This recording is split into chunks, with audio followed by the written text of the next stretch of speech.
ក្រសួងការពារជាតិកម្ពុជាអំពាវនាវឲ្យទទួលយកតែព័ត៌មានដោយរាជរដ្ឋាភិបាលនិងពីក្រសួងការពារជាតិនៃប្រទេសទាំងពីរដើម្បីទប់ស្កាត់ការយល់ច្រឡំដែលអាចបញ្ឆេះកំហឹងជាតិសាសន៍និងរុញច្រានឲ្យស្ថានភាពរឹតតែតានតឹង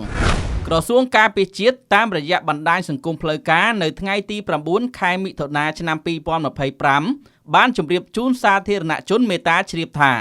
ក្នុងរយៈពេលប៉ុន្មានថ្ងៃកន្លងទៅនេះមានស្ថាប័នសារព័ត៌មានថៃនិងបណ្ដាញសង្គមក្នុងស្រុកមួយចំនួនបានផ្សព្វផ្សាយព័ត៌មានមិនពិតនាំឲ្យមានការយល់ច្រឡំដែលអាចបញ្ឆេះកំហឹងជាតិសាសន៍និងរុញច្រានឲ្យស្ថានភាពរឹតតែតានតឹងក្នុងន័យនេះក្រសួងការពារជាតិបានអំពាវនាវឲ្យបងប្អូនជនរួមជាតិទាំងអស់ទទួលយកតែព័ត៌មានដែលមានប្រភពច្បាស់លាស់ជាពិសេសការជូនព័ត៌មានដោយរាជរដ្ឋាភិបាលនិងពីក្រសួងការពារជាតិនៃប្រទេសទាំងពីរដែលជាប្រភពព័ត៌មានផ្លូវការពិតនិងត្រឹមត្រូវជឿទុកចិត្តបានដើម្បីថែរក្សាសន្តិភាពមិត្តភាពល្អនិងបញ្ជៀសសង្គ្រាមជាយថាហេតុ